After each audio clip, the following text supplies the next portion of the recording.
UFC 314 is in the books, and man, this was a great, wonderful card, very entertaining, but some issues that we have to address. So in the main event, Little Baldy Alex Volkanovski beat the mullet man Diego Lopez by unanimous decision, and it was well-deserved. Fight of the night, Volkanovski is back on top, holding that UFC featherweight belt, which, when stretched out, is actually taller than he is. But we welcome him back on top. He put on one hell of a performance. Here are the featherweight rankings right now. Check it out.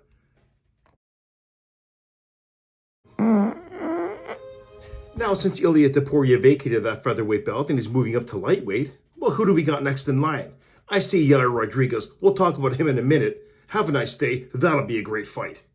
Now, that second fight down the card was another incredible fight, okay? Michael Chandler versus Paddy the Batty Pimblett. I gotta tell you, man, Paddy the Batty Pimblett looked better than we've ever seen him. He looked unbeatable. Chandler couldn't do shit to him, okay? And Paddy won by TKO. Mashed him up bad. Chandler's face afterwards looked like ground beef, okay? Yeah, I know that's disgusting, but it did, okay? Because you know what? Because Paddy was using the new 12-6 elbows. They're allowed now, folks. They're allowed. I think I've got the best fight IQ in the game, other than John Jones. I think I've got the best fight IQ in the game. I don't think anyone's got better fight IQ than me, and I couldn't wait to throw a 12-6 elbow.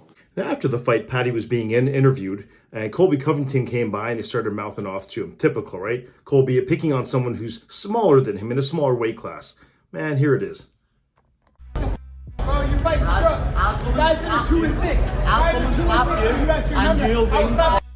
I'll come and slap you. Zip your shirt up, you little mate. You mean guys are 2 and 6? Remember that. Remember that. You're a scrub. You're a fraud. You're a fraud. Lad, what are you on a 3-fight losing streak? You did fraud check so quick. Hey,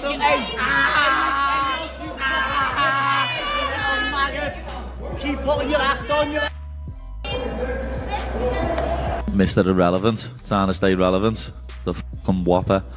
Yeah, what was that about? Just come over, starting chat, didn't he, lad? Because he seen there was a camera. Come over and started to say, "Oh, you fight scrubs." Like, lad, he said something about Chandler being 2 and 4 or something. Isn't he 2 and 4 in his last 6? Something like that.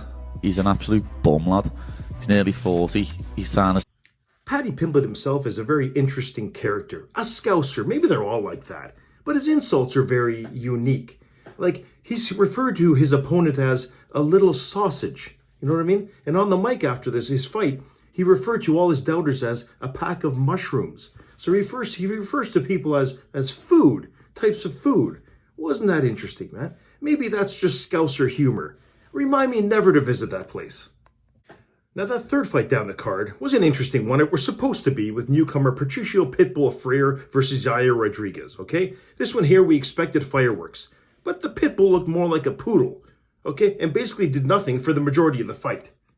Now, some say your first time in the UFC, it can be expected, right? All the lights, the glamour, all the fans and all that stuff, it'll make you a little tentative, but I think the reason he didn't do much is because he was worried about getting his ass knocked out by Yair Rodriguez in his first UFC fight. That's exactly what happened. He looked very tentative.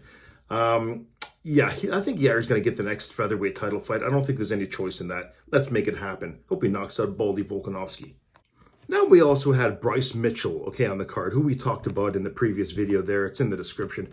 But he lost with relative ease to the beefed-up Gene Silva, okay? This wasn't even close. Bryce Mitchell looked like a scrawny little nerd from the church youth group compared to Silva. Silva was beefed up, man. I don't know about that. I don't know. I'm just saying I don't know about all that stuff, okay? But, it reminded me of when the roided-up Vitor Belfort fought Michael Bisping many years ago. Vitor looked like a giant. You remember this? There it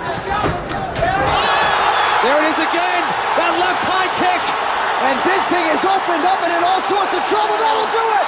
Vitor. So yeah, Gene Silva easily submits Bryce Mitchell in the second round. There was no issue with this.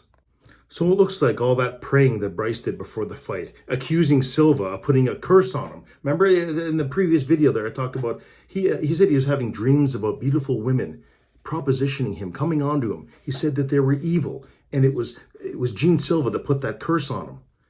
Well, good luck to you now, because you know what he's dreaming about now after that fight? The sister wives.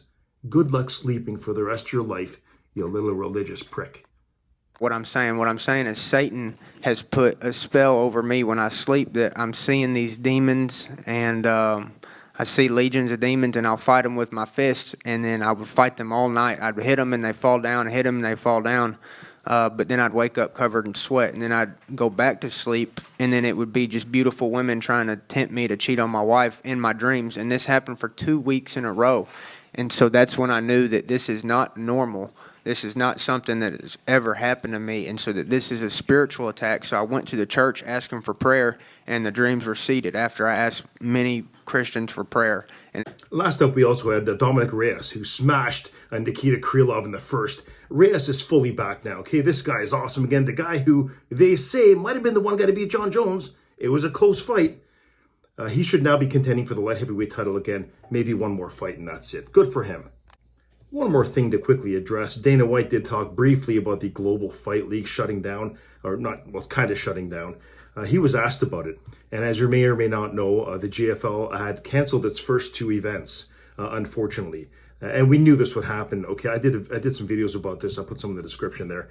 But they had scheduled some huge fights, huge rematches, former UFC champions, for the first 2 fights in summer, and they boasted that they're going to be paying 50% of their overall revenue to the fighters. Okay, they're signing $1 million contracts for these guys.